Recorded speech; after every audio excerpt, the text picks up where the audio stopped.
안녕하세요. 밝은 누리 모임의 이창영입니다. 오늘은 역사 얘기로 얘기를 시작해 볼까 합니다. 이순신 장군은 임진왜란에서 한 번도 진 적이 없었죠. 잘 알다시피 한산도 해전에서 대첩을 거두고 일본 함대를 격파했죠. 그래서 그 다음부터는 일본의 그 도요토미 히데요시가 휘하 장수들에게 이순신을 만나면 무조건 피해라 이렇게 돼가지고 이제 남해안을 이순신 장군이 완전히 장악하게 됐죠. 그렇게 이제 정유재란이 이제 가까워지게 됐는데 그 사이에 이순신 장군은 삼도수군 통제사로서 열심히 해군력을 빌드업해가지고 군함도 300여 척을 만들고 군량비도 충분히 쟁여놓고 대포나 이런 것도 충분히 이제 여분을 마련하고 있었죠. 화학도. 어쨌든 간에 일본 애들이 이렇게 이순신 장군의 수군을 상대할 수가 없게 되니까 얘네들이 이강계를 이제 쓰게 된 거죠. 그래서 첩자를 보내가지고 일본 수군이 언제 이제 쳐들어올 텐데 이순신으로 하여금 나가서 맞게 해라. 이렇게 이제 조선 조정을 꼬드겼죠. 그러니까 어떻게 되겠습니까? 그거를 또 순진하게 믿은 조선 조정의 선조가 이순신에게 이제 하교를 했죠. 언제 왜군이 온다니까 나가서 막아 싸워라. 그게 참 어처구니가 없죠. 그게 어떻게 믿을 수가 있으며 만약에 그게 잘못된 정보라면은 그 망망대해에서 왜군하고 맞부딪히게 되면은 그 당시만 하더라도 왜군 함대가 수적으로 월등했기 때문에 만약에 적이 그 출정 사실을 알고 있다면은 오히려 격파당할 위험이 있기 때문에 이순신이 나가지를 않았죠.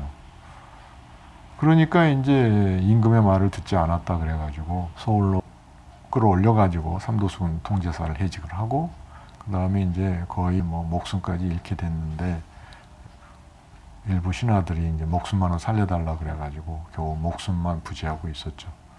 그런데 이제 원균도 자기가 이순신이 싸우지 않는다 그렇게 임금한테 고자질했으니까 본인이 나가서 싸워야 될 텐데 그 다음에도 왜 수군하고 원균이 가서 싸우지를 않으니까 왜 싸우지 않느냐 이렇게 임금이 질책을 한 거죠. 그래서 그 당시에 도원수였던 권율로 하여금 삼도수군 통제사인 원균을 불러다가 이제 원균이 곤장을 맡게 됐죠. 그래서 그러니까 좀 웃긴 얘기죠. 국방부 장관이나 총장이 해군 참모총장을 불러다 놓고 곤장을 때린 거니까 지금 생각으로는 도저히 이해가 안 되는 일인데 그때는 그런 게 가능했었던 것 봅니다. 그래서 어찌됐든 간에 원균이 이제 곤장을 맞고 화가 나가지고 술을 진탕 먹었다고 그래요. 그래서 그 다음날 이제 출전을 했는데 그러니까 거의 준비가 없이 출전했다고 봐야 되겠죠. 그랬는데 그 원균이 이제 나온다는 정보를 듣고 대기하고 있던 일본 수군에 의해서 완전히 대패했죠. 그래서 거기서 일본 함대가 조선 함대의 160척 정도를 격파했다고 그러죠. 그래서 원균도 도망쳐가지고 근처의 섬으로 도망쳤는데 일본군들이 쫓아가가지고 찾아내서 이제 죽였다고 그러고 그 당시 이제 나머지 또 배들이 꽤 있었을 텐데 전투가 있다고 해서 모든 배가 다 격파되는 건 아니니까 그래서 일본 그 수군이 조선 수군의 배들을 다 찾아내가지고 하나하나 찾아내가지고 다 불살라 버렸다고 그럽니다. 그래서 조선 수군이 완전히 괴멸이 된 거죠. 그런데 여기서부터 이제 천우신조라고 그럴까요? 당시에 그 경상우수사였던 배설이 도저히 원균의 능력을 믿을 수가 없으니까 원균하고 같이 출전을 하지 않고 도망쳤다고 그럽니다. 그래서 배설이 자기 휘하에 12척의 군선을 이제 전라도 한쪽 구석에다 숨겨놓고 자기는 육지로 도망쳤다고 그럽니다. 그래서 7천량의 해전에 이제 패배 후에 선조가 이순신을 다시 삼도수군 통제사로 임명을 했죠. 그래서 이순신이 가가지고 이제 배설이 이제 도망쳤다는 얘기를 듣고 배설을 찾아가가지고 나머지 군함들이 어디 있느냐 해가지고 그 군함을 찾아가지고 이제 전라 우수용 해남 근처겠죠. 그 근처로 이제 이순신을 옮긴 거죠. 그래서 나중에 이순신이 상소가 올린 저에게는 아직 12척의 군함이 남아 있습니다 라는 게 바로 이 12척의 군함입니다. 그래서 만약에 배설이 비겁하게 도망치지 않았다면은 뭐 울돌목 해전도 있을 수가 없었던 그런 상황이었습니다. 참으로 그 비겁하게 도망친 사람에 의해서 거꾸로 조선이 살아남을 수 있었던 그런 아이러니라고 아니할 수 없습니다. 어찌됐든 간에 그래서 이제 이순신은 12척의 군함을 갖게 됐죠. 전함을. 그런데 그 당시에 이제 왜군들이 서해안으로 올라가 가지고 한양을 바로 함락하려고 했다고 그럽니다. 그러면 이제 한양 이남은 도가내든 지가 되니까 뭐 조선은 꼼짝없이 일본의 수중에 들어갔겠죠. 패망하게 됐을 텐데 그래서 그 울돌목이 이제 그게 이제 지름길이니까 울돌목을 통해서 서해안으로 올라가려고 했죠. 근데 당시에 일본 수군은 울돌목까지 온 수군의 그 전함이 뭐 400척이 넘었다고 그럽니다. 그러니까 엄청난 대함대죠.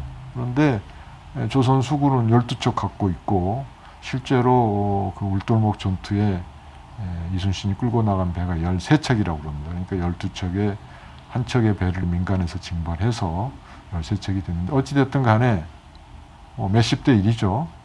그러니까 그 왜수군도 조선 함대가 아무리 이순신이라고 그래도 자기네들을 이기지 못할 것이라는 자신을 갖고 있었고 조선 수군 역시 아무리 이순신이라 하더라도 어떻게 일본 그 막강한 함대를 격파할 수 있겠느냐 이래서 자신이 없었죠.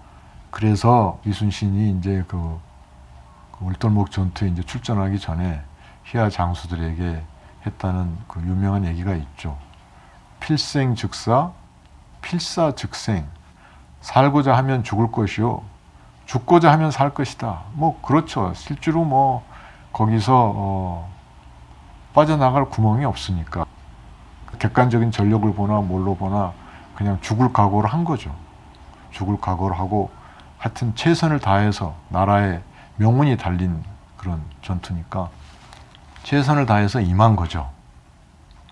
그래서 이제 울돌목 해협이 좁으니까 뭐 울돌목이라는 이름이 그 해협이 좁으니까 물살이 아주 빠르게 지나가니까 마치 울음소리 같다고 그래서 울돌목이라는 이름이 붙였다고 그러지 않습니까? 한자로 그래서 그게 명량이죠. 명량 해협이 울돌목 해협인데 그 해협이 좁으니까 그 400척이 넘는 일본 수군 함대가 다 들어오지 못하고 130여 척이 이제 그 울돌목 수역에 진입을 했다고 그럽니다. 그러니까 딱 10대 1이죠.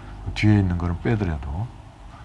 그래서 이제 전투가 붙었는데 너무 이렇게 적의 수군이 막강하니까 이순신 함대가 전부 다 이순신 기함은 지금 왜 함대를 맞붙어서 싸우고 있는데 이순신의 나머지 전함들은 저기 멀찍이 떨어져 가지고 이제 이순신이 싸우는 거 구경만 하고 있었다고 그래요. 이제 여차하면 도망칠 생각이었겠죠. 전부 다. 뭐 질 게 뻔하다고 생각을 했겠죠.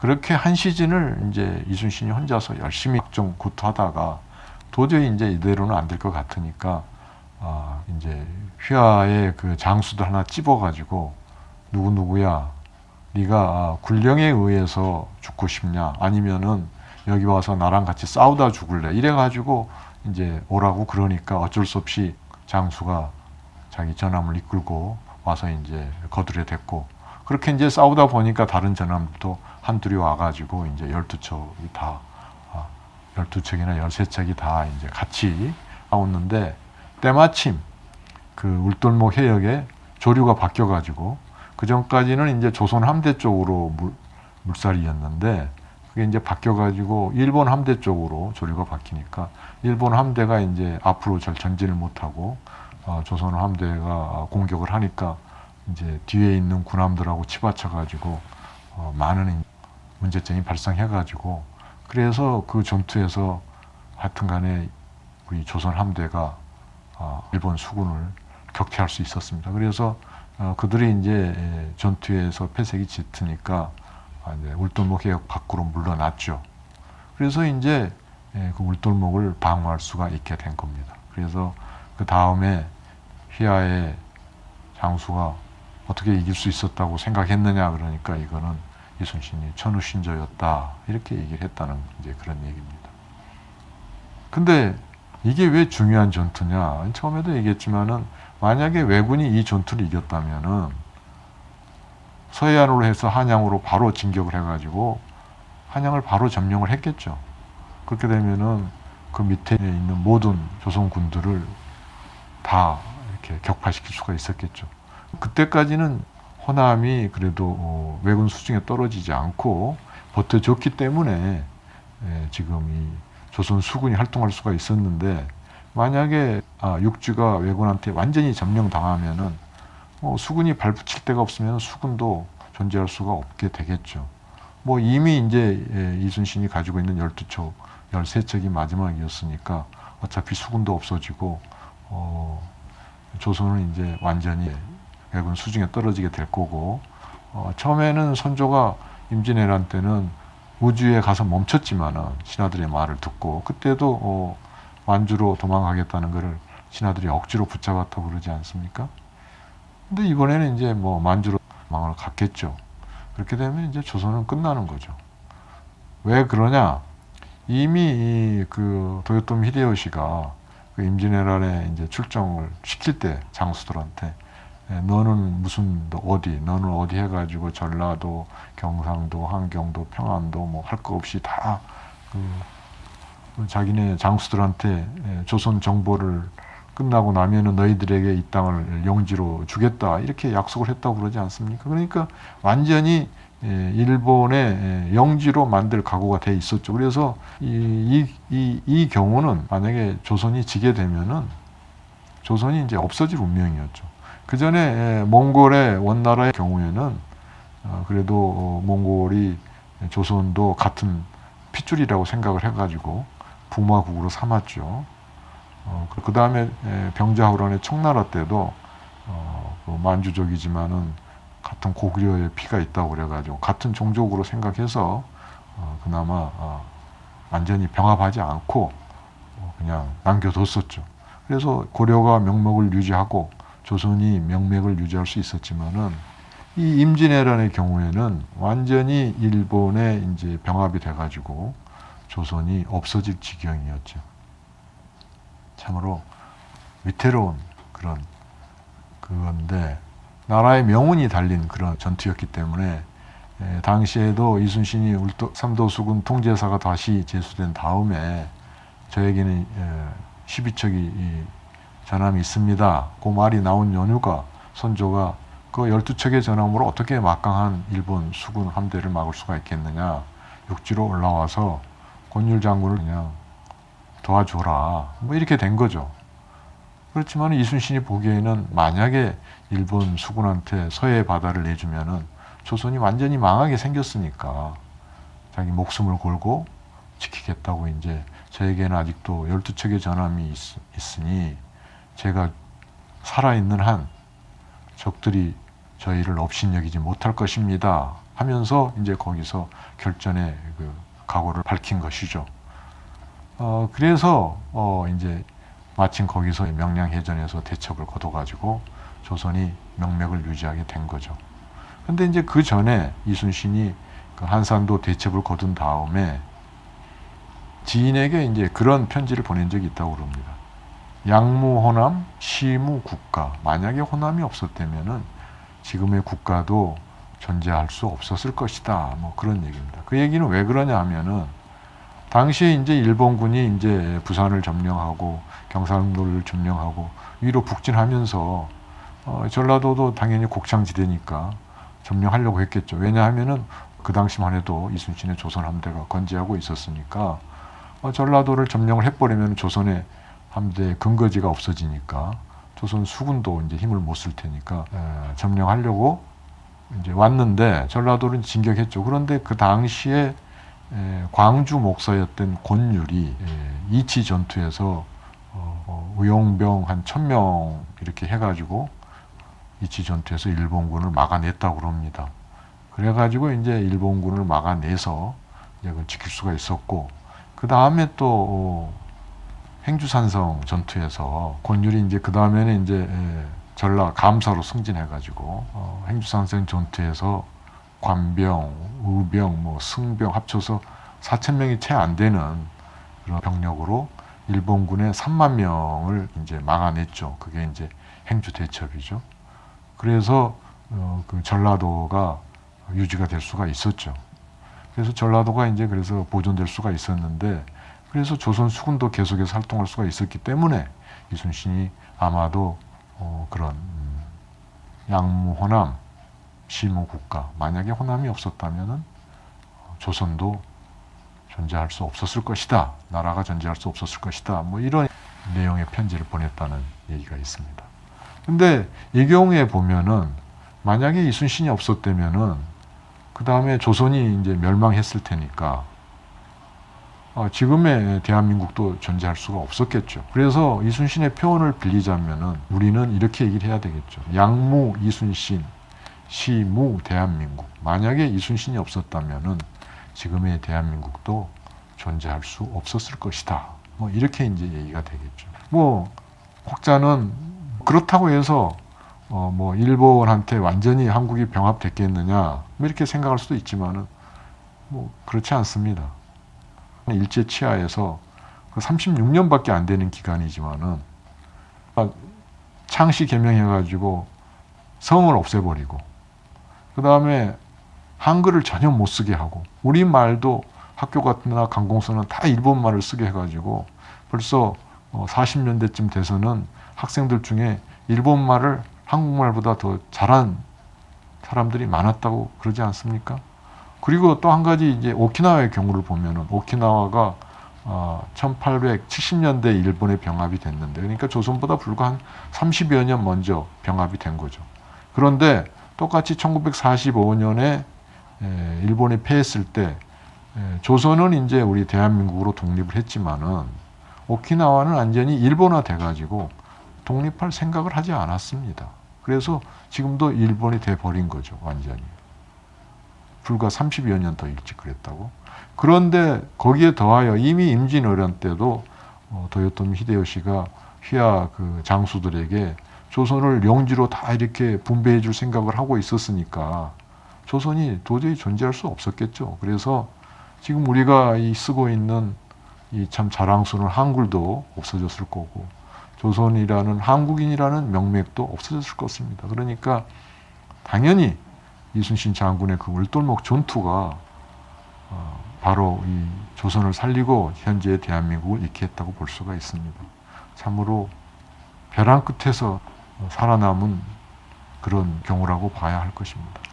그 당시는 이제 외침이었지만 일본의 침략에 의한 외침이었지만은 지난번 동영상에서도 얘기를 했지만은 이제는 내부적으로 스스로 지금 멸망의 길에 앞에 서 있습니다. 참으로 위태로운 순간입니다.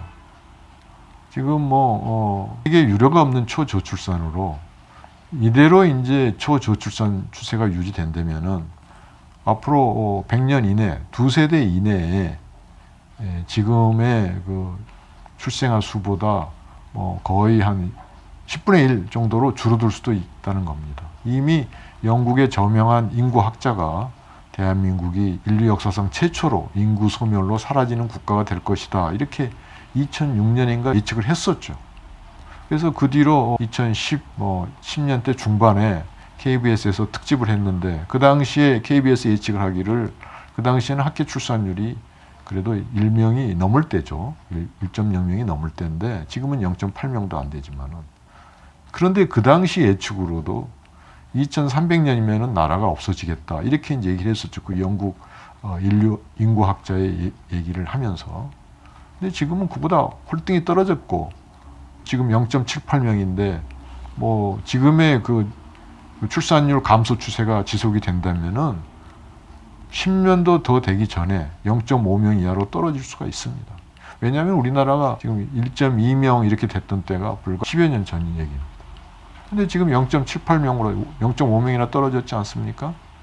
앞으로 뭐 0.78명에서 0.5명 떨어지는 거는 이거는 뭐 그렇게 불가능한 일이 아니고 아주 그냥 그럴 가능성이 굉장히 높습니다. 이웃 일본이 작년에 처음으로 1.3명 이하로 떨어졌다고 그럽니다. 그래서 기시다 총리가 올해 2030년까지가 우리가 인구 저출산을 반전시킬 수 있는 유일한 기회다 그러면서 차원이 다른 지원 정책을 펼치겠다 해가지고 거국적으로 지금 지원 정책을 펼치고 있다고 그러지 않습니까? 근데 우리나라는 지금 범정부적으로 어떠한 그 체계적인 지원 체계가 없습니다. 그래서 지방자치단체에서 개별적으로 무슨 육아수당을 뭐 3천만 원 준다든가 4천만 원 준다든가 이러고 있지 않습니까? 그러나 여전히 지금 근래 7, 8년간 학교 출산율은 수직 낙하하고 있습니다. 그래서 학교 출생아 수가 7분의 1 뭐에서 10분의 1로 줄어든다면은 작년에 출생아 수가 25만 명이었으니까 뭐 불과 두 세대 뒤 2100년이 채 안 되겠죠? 아직도 70년이 더 남았으니까 2100년이면은 2100년이 되기 전에 1년에 총 출생아 수가 불과 3만 명 안팎이 된다면은 우리 대한민국이 유지될 수 있겠습니까? 대한민국의 1970년대 71년에 출생아 수가 100만 명이었고 2000년대 초반만 해도 50만 명이었습니다. 2000년만 해도. 작년에 지금 25만 명이었는데 근데 100만 명이었던 나라가 출생아 수가 3만 명으로 줄어든다면은 그 국가의 그 뭐 경제 규모라든가 뭐 모든 게 이게 산업이라든가 규모의 경제가 유지될 수 있겠으며 연금 체계가 유지될 수 있겠으며 뭐가 유지가 되겠습니까? 나라가 완전히 폭삭하겠죠. 아무리 이민을 받더라도 그 본국에서 출생하는 사람들의 선호배를 받을 수는 없지 않겠습니까? 그러면 다른 나라가 돼 버리겠죠. 그러면은 그게 대한민국이 아니죠. 다른 나라에 침략당한 거나 다를 게 하나가 없지요. 그래서 지금 대한민국의 바야흐로 그 명량해전의 그 위협보다도 더 위태로운 지경에 처해 있다. 그때도 위태로웠지만은 그래도 다행히 이순신 장군이 혼신의 힘을 기울여서 천우신조로 승리할 수가 있어서 조선의 명맥을 유지하고 현재 대한민국이 존재할 수 있었습니다. 그러나 현재 우리는 마치 온탕 안의 개구리처럼 뜨거워지는 물온도에 적응해가지고 이게 얼마나 심각한지를 모르고 있습니다. 왜 이웃 일본은 1.3명 이하로 떨어졌는데도 우리보다 지금 거의 뭐 70%, 80% 출산율이 높은데도 지금 총리가 나서서 차원이 다른 정책을 벌여야 된다. 지원 벌이고 있는데 우리나라는 뭐 전임 대통령도 그렇고 현직 대통령도 그렇고 거기에 대해서 전혀 관심을 기울이지 않고 있습니다. 여러분, 이제 우리가 정치를 빨리 바꿔서 우리가 살 길을 찾아야 되겠습니다. 함께 하십시다. 함께 이 나라를 구하는 길에 같이 나아갑시다. 고맙습니다.